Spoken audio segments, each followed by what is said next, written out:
এই ছোট্ট বয়সে বাচ্চাদের আমরা যখন কিছু শেখাতে যাব তখন অবশ্যই শেখানোগুলো খুব মজার অ্যাক্টিভিটির মাধ্যমে হতে হবে এবং অবশ্যই আমরা ইনভলভ থাকবো অ্যাজ এ প্যারেন্টস। যখন বাচ্চারা বাবা মায়ের সাথে খেলতে খেলতে কিছু একটা করবে তখন কিন্তু ওরা খুব ইজিলি অনেক মজার সাথে যে কোনো কিছু শিখে নেবে।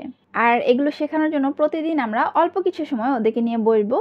অবশ্যই জোর করবো না। যদি ওরা কোনোদিন না চায় বসতে তাহলে ওদের সাথে অন্য খেলা খেলতে পারি, একাডেমিক বিষয় ছাড়া ওদের টয়েস দিয়ে খেলতে পারি, কিন্তু জোর করব না আমরা কোনো বিষয়ে। আমি যেটা দেখেছি যে চলো আমরা পড়তে বসি এটা না বলে যদি আপনি আগে থেকে কিছু অ্যাক্টিভিটি রেডি করে রাখেন এবং ওর সামনে একটা নির্দিষ্ট সময় প্রতিদিন ওই অ্যাক্টিভিটিগুলো নিয়ে নাড়াচাড়া করা শুরু করেন বা আরেকটা অ্যাক্টিভিটি নিজে তৈরি করা শুরু করেন, তখনই কিন্তু দেখবেন ওরা নিজেরাই আপনার কাছে চলে আসছে এবং নিজেরাই খুব আগ্রহ নিয়ে যে কোনো অ্যাক্টিভিটি করতে চাচ্ছে।